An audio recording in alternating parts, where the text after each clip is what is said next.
de la Universidad de Pekín, tiene amplia experiencia en el sureste asiático, Asia, Japón, y en su relación con la Unión Europea también ha participado como director del Instituto de Estudios Avanzados de la OTAN y secretario de la Red de Información Química de la UNESCO. Él, su formación es doctorado de Estado en Química. Hay muy pocos doctores de Estado en Francia, de hecho se abolió, desapareció ese grado de doctor. Hay muy pocas distinciones para mexicanos, por ahí hay algunos de los mexicanos que lograron obtener ese grado. En Francia también hay muy pocos franceses. Entonces demos la bienvenida al doctor Henry Du. El día de hoy tendremos la oportunidad de conocer esa visión de científico, de investigador, pero también de empresario. Y por qué nos recomienda el uso actualmente de toda esa información y por qué no se ha utilizado y qué nos llevamos de ventaja por lo mismo, ¿no? Gracias. Okay, Isabel, thank you. So I will present in English.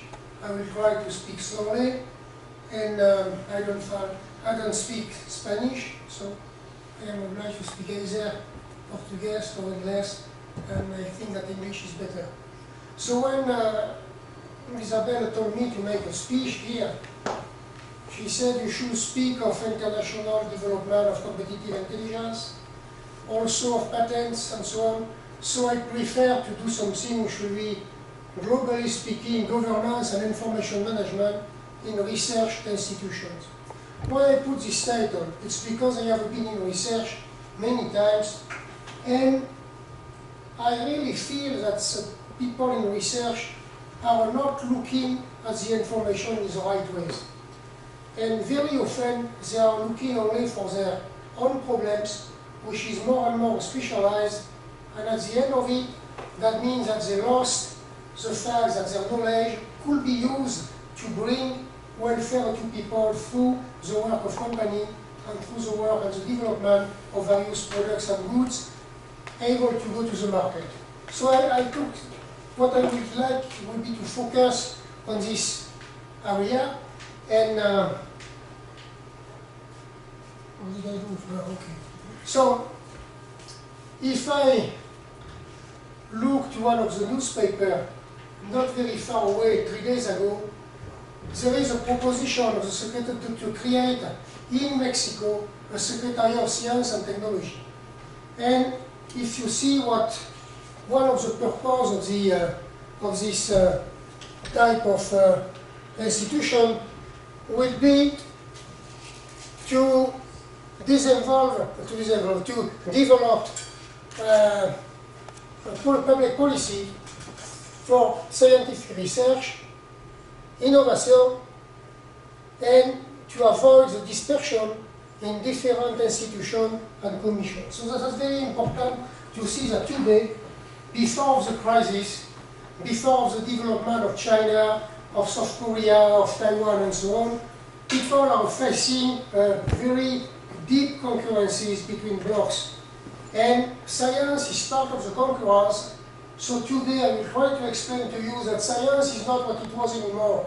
Science now is market-driven for a while, and this is done to develop welfare and the development of a country. So when you say research, you have two ways to look at it. During the last 150 years, there has been continuing expansion of research development. The research subjects were expanding, the money was there, and of course, the cost of the projects that you have to develop at that time were not very important. Today, this is very different. In the last 5 years, available research subjects really burst because the field of research expanded. But the amount of money decreased and the cost of research projects increased. So if you look at those two ways, that means that you need a new governance in research because you will not be able to continue that way. And the problem is that many people which are managing research are still looking to research in the old way. And they want to promote everything, they want to make a research on every topic, and so on. At the end of it, they just disperse a little bit of money from right to left, and there is not enough money to develop research with a sufficient potential. So this is very important to see that history of research itself changed. Now, if you look to the mini reports which have been issued in the United States, this is the Palmisano report, Innovate America.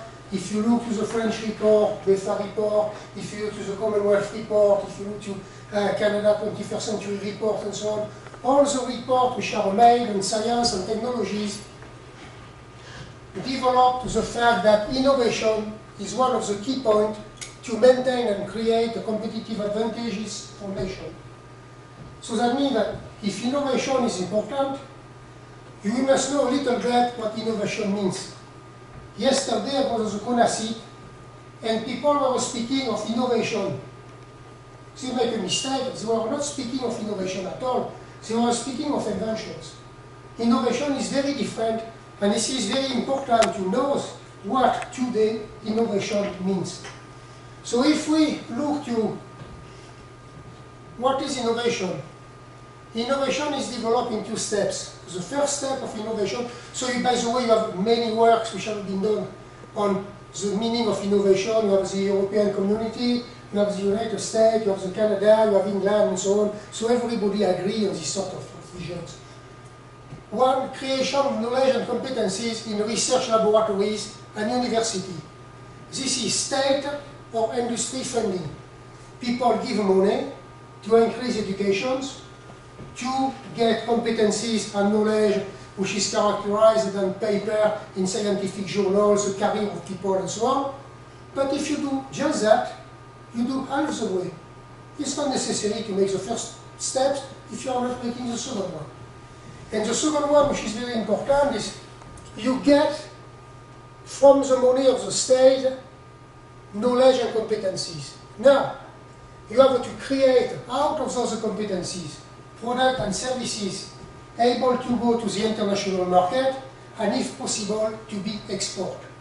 And this second step is fundamental, and most of the advanced countries today are just looking to how they can develop the second step with systems and with mechanisms. And if you look to the second step, that means that a certain number of things should be done. The consequences of this second step are the development of private and public partnerships. That means that you have the intersection of the state institution, intersection of knowledge, which means research and education, and intersection of industry. And this is between these three spheres that you will get the best way to develop innovation. So this is also work of Michael Porter, of the triple helix, and so on. And that means that you have to develop clusters and poles of competitiveness. This second step also plead for a new role of the university. And now, in universities, there is a concept which is coming in. This is the SRR, Social Research Responsibility. If the state gives you some money, if they pay your salary, this is to give payback to the society. And the payback of society is not scientific paper. This is something to solve the society problems. New governance, a new method of management, because you have to manage everything which is above. Intense use of information science and technology and economy. That's what I will focus after on that. Exchange between people, institution, company, moving to open innovation. That's be characterized by the term the world is flat. And strong relationships between time, decision, and action. This point is fundamental. If you look to the success of China, one of the success of China is linked to the fact that from the decision to action, the time is very short. When they decide to do something, they do it. And that's one thing which is very important. And we're in a country like a European country, like Mexico, which is more or less a Latin country, very often the time between the decision and action is very long, and you lose too much time, and then you are not performing. All what I said can be summarized by the statement of Elias Zerhouni, former director of the National Institute of Health of the United States. And he says, the success of American scientific research depends on the existing and increasing partnership between academic research, the government, and industry. So this is the basic for the triple helix. The research institutions have the responsibility to develop the scientific capitals. This is the intellectual knowledge of the nation. The government finances the best teams by a transparency system of selections. So it gives money to make research going on. Industry holds the critical role to develop robust products intended for the public. This strategy is the key of American competitiveness and must be maintained. And this is that part right here, which is very important, and that research institution should develop. Because this is the fact that you create knowledge and competencies, you make a good research most of the time, but if you don't use it to help companies to develop products going to the market, you lose a certain amount of time and money given to you by your country and your nation. Now, I spoke of competitive intelligence. Today, most of the countries agree that you must have a systems. They call it competitive intelligence, business intelligence, value technology, competitive, intelligence economic in French, and so on. You must have a system which will help you to answer three fundamental questions.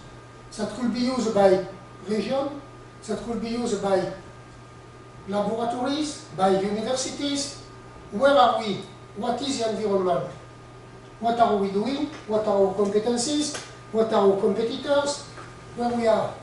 So that means that in these first steps, you have to design some sort of systems which will help you with all the available information to exactly position the value of the university, what you are doing, among the concurrency of the world. This is very important. That could be done in science, that must be done in technologies.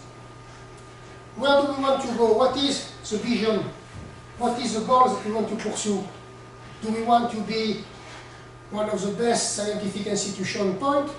Do we want to be a good scientific institution and works with the life force of the country to develop welfare? Do we want to solve the social problems which face invasion in town and so on? So, where do we want to go? This is what we call the vision. Without a vision, you cannot achieve any goals at all. So you have some way, and the vision is not, for instance, for a company, this is not to make money. That means nothing to me, because how to make money, with what, in which condition, etc. You have a certain number of sub-questions that you have to answer. And the last point is, how you will go there? Which strategies will you develop? And if you develop a strategy, you have to struggle our competitors, you have to really know what are your competencies, your weaknesses, you have to make a joint venture, you have to increase your knowledge in some area and to share your knowledge in some others, and so on. And all the answers are linked to the development of a system which, from the vision and goals of the company, will collect the right information, analyze it, use experts to understand its impact, and transform it to actionable knowledge. If you have a larger library, if you have a pile of papers that you publish in different journals, and if you stop there, throw it away, it's not necessary. What you have to do is to use all the knowledge that you get to transform it into actionable knowledge. Actionable knowledge means knowledge to act, to do something. And this is very important. And what I say for university is true for company, because you have the symmetry. Some companies don't care also about university, but they should. So the systems to do that, well, we call it the cycle of intelligence. You know, this is not a cycle, but you can represent it that way. You have the vision and the goal of the company right here. From that vision and goal, you can get a lot of information.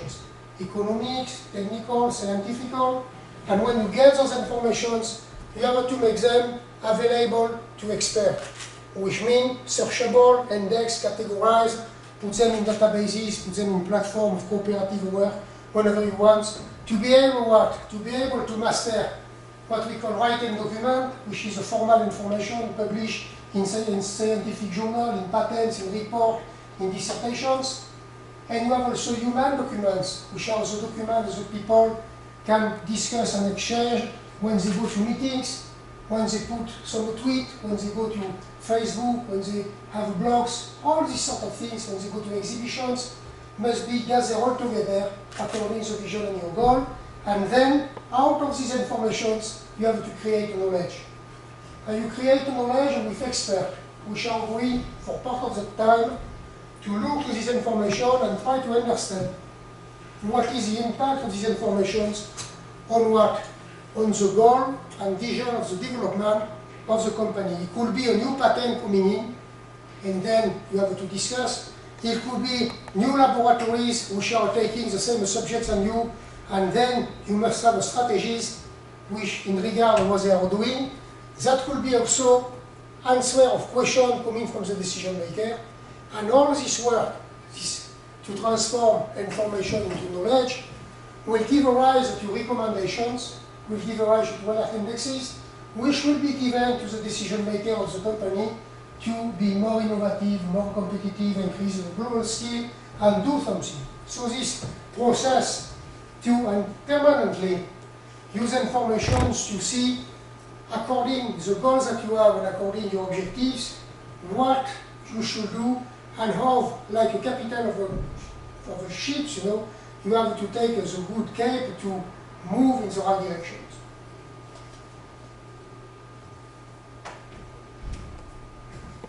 So if you look at it for research institutions, that means that, and some of them are doing it now very well, are we able to go beyond the classical aspect of research, conference, scientific papers, meeting, to have a clear view of the usefulness of what we are doing. When I was in chemistry, I don't know if you are familiar with that, I was working on heterocyclic compound. On heterocyclic compound, I was working on the thiazole. On the thiazole, I was working on the 2-methyl-thiazole. On the 2-methyl-thiazole, I was making free radical relations. That's perfectly useless. When I look at it, I mean, 20 years ago, that was crazy. But the CNRS surprised me. They made me director of my labs, they gave me money and so on, for something which was really useless at all. And if you look now at what I publish and publish a lot, nobody uses it anymore, nobody cites it and so on. So one of the questions is really to say, well, it is useful, What is the return of investment of what we are doing in research for the country? Everything I did in chemistry, return 0. What I do now, which is not praised by the university and not praised by the Free National Research Center, the return is about 50%. So that's very different. How can we develop the necessary links between our research competencies and the market development? That's very important. I pick up at random one patent from your UNAM university. Processo para el cultivo intensivo de chapulines. This is a world patent, cost $20,000. What is the return for the Mexico economy? I don't know, maybe chapulin is sold in the world, and people will make a lot of money with that. Apparently, this is not. So that's the type of question that you have to ask, and that's why I say that you must have in your institution a new governance to solve these sort of problems. I have nothing against the people who do that, but still, that's just found it very strange, So the problem is really to have some sort of governance. These people can make a fundamental research, in these sort of things, because they get rid of bacteria, and this is important maybe for cultivation and these sort of things. The knowledge that they get, in my opinion, is interesting, but should it be applied to chapulines? That's a problem. And then you need a governance to help people to understand, to show them how all of their knowledge can be used, to be in contact with companies which maybe use this knowledge to develop products, pharmaceutical products, or whatever it is, just to have an idea of this sort of things. So, I just put that to remind you something. because the country want to go to technologies. They will push you to take a patent, more or less. This patent, I just take it at random, is a Mexican patent, and the date of this patent is 2008. What does that mean? That means that this patent is not extended in other countries because you just get 1 year to extend your patent. That means that you indicate to everybody in the world something which is, speaking of infusion liquid, à base de mesclade, herba, and so on. This knowledge which is expressed in this patent can be used freely in all the world. Because when you have a patent only in one country, you protect the invention only in the country itself. So the problem again is a problem of governance. When you are taking patents, with whom do you take the patent? You will be glad to hear of some sort of companies and so on. Here, this is Naturisme Éxito, is Salud, this seems to be a company, but the company protects itself in Mexico, but did not protect itself in the other countries. So there is also, in patenting, some sort of governance and strategy which should help you to get the best possible output of what you are doing in research. So I am coming back to patent. If you take scientific journals and you take many papers published by people, you will see that at the end you have the bibliographic references. Try to see if you have some patent showing another. If I took some of the keywords of the research published and I put it into a patent database, practically any keyword, any subject, I will get hundreds of patents relevant. But the scientific people never cite them because it did not look at them, which is the main problem. So it's important to have in mind that to build a bridge between fundamental research and development, which is a fact of industry, there is a common language which can be shared by both, and which is the use of patent information. So patent information will allow you to answer questions like the Porter's diamond, the SWOT system, strength, opportunity, and so on. And the patent can be understood by scientists if they look at them. The patent can be understood by people in industry and even in middle-sized industries which provide the maximum of jobs, and this is important. And then using patent is interesting because it brings the gaps between the output of research and the use of those outputs in development and in industry. So as an example, you have the continuum research, development, products and market, and patent information is right in the middle.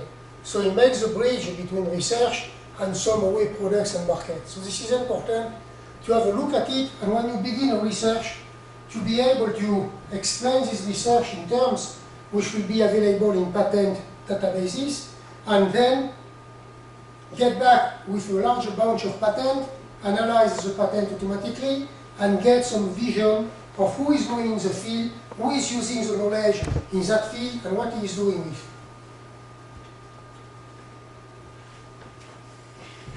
So just to have a little detail, not too many, not too much. Patent is made of different informations which are classed in different fields.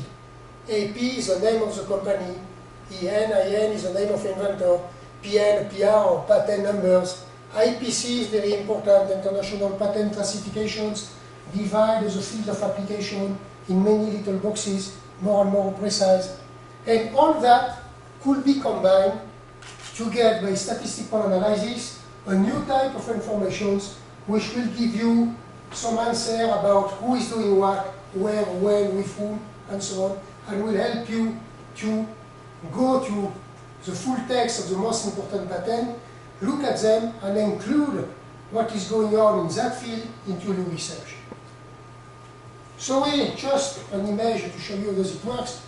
You have in the world large patent databases, and they are free.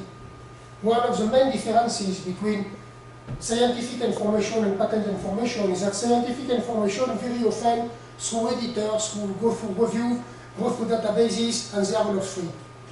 Patent information is free because there is a law and the Accord of Cooperation Treaty of Geneva in 1996, where they state that patents should be available to everybody. So what we design in my lab, it's an interface which should help you to query the patent database through internet. You have to have an accord of cooperation, of course. Bring back the data in your computer, build up a local database by hash coding and other stuff, and after, from this local database, go directly to any kind of analysis which will help you to understand what is going on in your field of technical interest. Few examples. Corn, maize, Mexico. What I did, just for a few examples, I made a search on corn, maize in title of the patents, and I put Mexico MX as a patent number, as a priority number. So that gives me patents which are Mexican patents, and also I did it with patent number MX, so I get other countries, and I make a comparison between what is published in the United States and what is published in Mexico. So you have area where United States is very important. They extend this patent in Mexico. So that means that if they extend this patent in Mexico, what the patent describes belongs to the United States and does not belong to Mexico. And you have other area where the Mexican patents develop research in domains where the Americans are not making any research at all. So when you look at the problem that way, I am not looking, first of all, to what be done in fundamental research in corn, maize in Mexico laboratories. What I am doing to look is what the main country like the United States, which produce a patent in that field and extend this patent in Mexico, what do they cover? And the field where they are very important is a field where a lot of research has been done by American companies. So it is worthwhile, as a Mexican laboratories, to go and search right here, or is it better to select area, the blue one, where the Americans are not yet entering the field, and analyzing if it is worthwhile or not to develop a research in that direction. And after, you will enter in the field of fundamental research, of course, and maybe you will be able to develop products which will be going to the market thanks to the result of your research. There is also another strategy. If you have a very good laboratory in other fields, where the Americans are already very strong. The problem is that it is not necessary to make the research alone. What you try to do in that conditions is to make some joint venture and some cooperative work with those American laboratories. Because in that conditions, your research will not be killed, by the way, by the American company, but the research will enter into systems where maybe if you bring some new ideas, if you bring some new results, you will have some common patents, and the royalty of those patents may be back to the institution or to the research institution in Mexico, etc. So this sort of thinking is very important, which is to say, when I have to design a research program, I have to design it not according to my feeling of my competencies. My competencies are one thing. Developing my competencies in domains where I have already a concurrence which is very large and where the competition is fierce is not possible unless I get the potential to make it. So this is very important to match research, potential, and competitions. Here is another example which is coming from the strategic cell unit, which here near the president of Brazil. It was developed by some of my students. Again, this is a comparison of Brazil production and the production of many other countries in one field which was nanotechnologies. I'm not supposed to say that. So what you look at, I put again Brazil in red and USA in blue. And you can see that in some area, Brazil is in advance, and in those areas, Americans are really more advanced than ours Brazil. This is for patent, same reasoning. And you have also to combine now those results with results from fundamental publications, which can be done through Matheo analysis, for instance. And then this is the CGE, which is the Center for Management and Strategic Study near the President's of the Republic of Brazil. This is the same research made with scientific publications on the field of nanotechnologies. And with both results in hand, they will, some experts, decide in which directions they will go.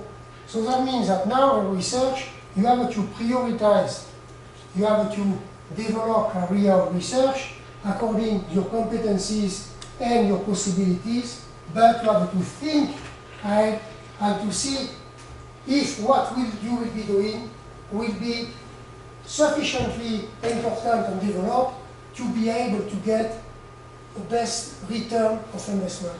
So this is very important to look at the problems that way, and today all the tools to work that way are available. And one of the problems is that this is available. So many countries understand.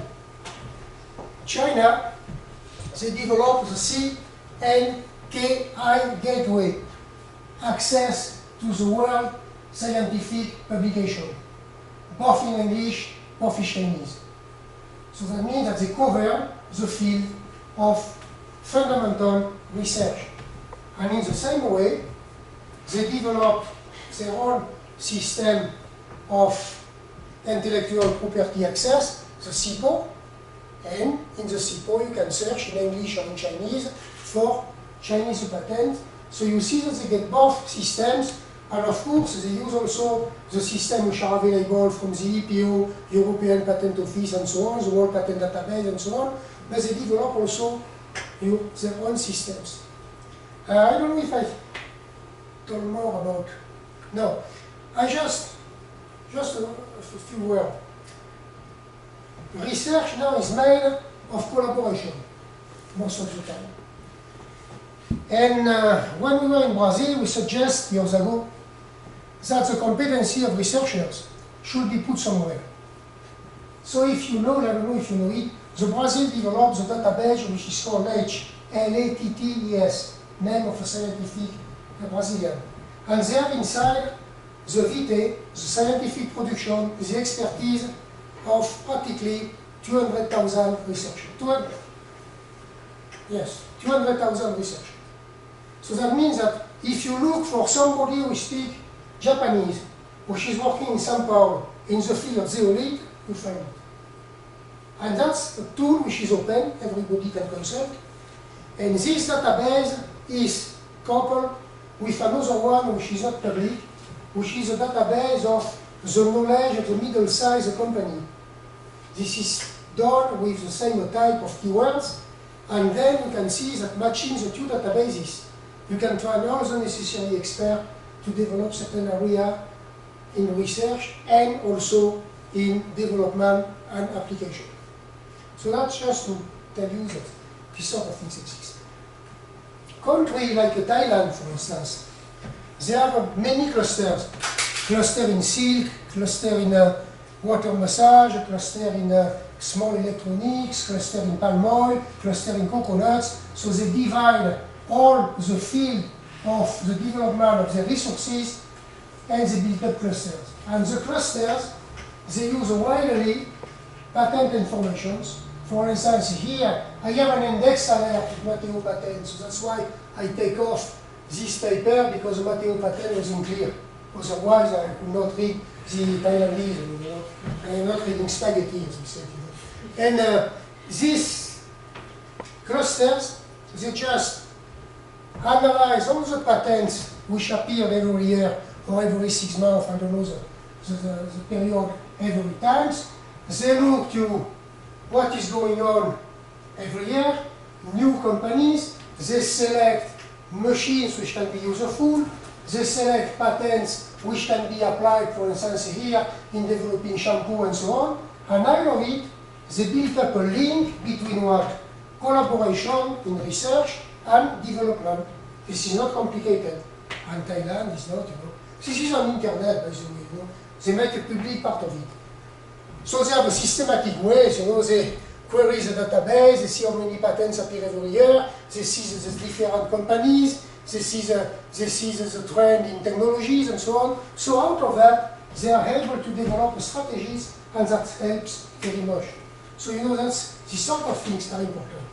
African countries do the same. You have the WIPO, World International Patent Organizations, which develop a program to facilitate the development of innovation in SMEs. That's Africa. The number of universities small. So what we did was I say what we did because I participated to the program. We say we will take the patent and we will show that many patents will be available free in Africa because nobody extends to Africa. They consider that the Africa do not get enough money. That's the point of view change, but for many patents they are not extended to Africa. So if you look at it, for instance, this is an example from Cameroon. Some company were looking for new coffee roasters because they are using old one and apparently the taste of the coffee and of the specialist was not very good. So we went to a search on coffee roaster. And because the Matheo patent built up a database of growing, they select, not me, they extend this coffee roaster telling that this is exactly what they want and so on. This coffee roaster is a US patent, and this is also equivalent to a world patent. So what we did was just to look at those patents and see if they have been extended in OAPI country, which is a 16 French-speaking country of Africa, which are covered by the OAPI Accord of Intellectual Property. And it was not. So they have just now to take the patent, take the drawing, go to some small companies, enterprises, which know how to make the product, making it and using it. And they can export the coffee everywhere because nobody will know when the coffee will be roasted or molded, if it is made with this roaster or with another one. So this type of applications that are interesting because instead of this telling we are going from scratch to build a new one, this is better to take one which already exists and use it. I mean, it's obviously that doing it that way, that will increase the innovative thinking of those companies. In Vietnam, which is now opening to science and technology and which wants to do a little bit like the Chinese, we have a meeting with them very often, and what we try to really make them understood is that they are in the state ahead. And the politicians still want to be very on top, they have projects and so on, so they want to go big. If they want to go in one room, in one step, that's physics. You have the entropy, which is too high. And they will not be able to fill that gap with their own forces. So they have to develop, step by step, what we call incremental innovations. To move step by step to get first the competencies, second of all, foreign direct investment if it is possible, third of all, be able to integrate for each of those investments the progress in research and technology which are made, and step by step move from A to B. So that means governance, that means a program, and that means that the policymaker should understand that the jump, even if it is nice to make a discourses as the ONU or the UNESCO, they did not work. Two examples. When ABB was a ministry in Indonesia of science and technology, he get an idea to make a plane, an Indonesian plane. So they bring a lot of people, they buy a lot of technologies, they did two planes. One a flight, the other not. And ABB disappeared, the plane disappeared, everything disappeared, nothing left. If you take in Malaysia, they have the proton. they decide one day that they will make their own Malaysian car. Because the Malaysians, they are very proud, so they decide to make their car. They begin to work with Honda and a Japanese company, but in the same time as they were working with them, they developed the engineer, which was understanding the technologies and techniques used by the Japanese. And now, 40% of the car in Malaysia are genuine Malaysian cars. This is a Proton, and they export it in Australia. So that's two examples. We showed you how to use this way to move step by step. And among the recommendations that I did to the Ministry of Science and Technology, I'm part of the team of experts which were this is to say, okay, they tell me that if Vietnamese business can improve foreign technology to create a profit, Vietnam will achieve a great leap in technology and Vietnam will attain its goal of becoming industrialized country. So this is to say, don't aim too fast, don't aim too high. Step by step, try to understand what is the need of the country and replace the product by making those products yourself with various examples which you can look at, especially the example of South Korea. So looking at these step-by-step systems help you to actually almost finish, help you to do that. I would like to finish by something which is very important. In Europe, and I know that we have a lot of problems and we are disindustrialized. So people, to try to improve a new industry, is to put some billion of euros on different sectors, which will be the strategic sectors. Again, you get the notion of priority. So just look at that. France will put 35 billion for 1, 2, 3, 4, 5 sectors. Germany plans to invest 50 billion. China will invest 1,500 billion in 7 sectors. The problem is very simple. Can we play on the same field? That's the problem. And then one way to try to move and to get the best of what we can do is to move to another way to look at research, to concentrate our potential where this is really important. Of course, if you make a mistake, you are dead. But that's the only way. So you have the evolution of the mission of the university, and if you look to the 21st century, you see that this is starting. You have to teach to individuals and organizations. Most of the time, this is people which are coming to university. Now that's organization which have to be taught, which is very different. Research, individual and group. Groups of academics and industry, which should work together in projects, just to facilitate the percolation of results from research to industry. Economic and social development, of course, companies to make jobs and to make welfare, and region to solve some of the problems which arise in the sociology of the development of the country itself. So if you do that, that means that research in university will need a new governance. Research should be think in another way than this is today, and out of it you should develop some sort of vision and move in another way to discuss, to meet companies, to discuss with the decision makers and so on, and the politicians, just to get some people feel that way. So if some of you are interested by competitive intelligence and what I am talking about, if you go to this internet address, there is an interactive book that I designed and put it online a month ago, because this is used as a DBA option of economic intelligence in France, in China, and also in Malaysia. So you will get all the information necessary to get more from what I see. And you have the site, which is important, www.ciworldwide.org. And I thank you, and if you have 5 minutes to discuss, I would be glad to have you go as you want. Thank you, Professor Henry Du.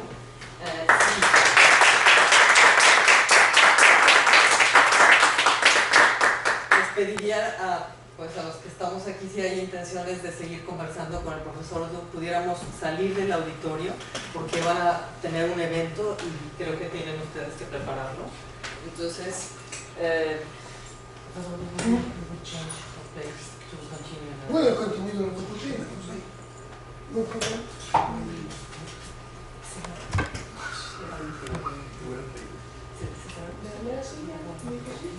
Et puis là, quand on est gagné, c'est ce que tu fais la compilation.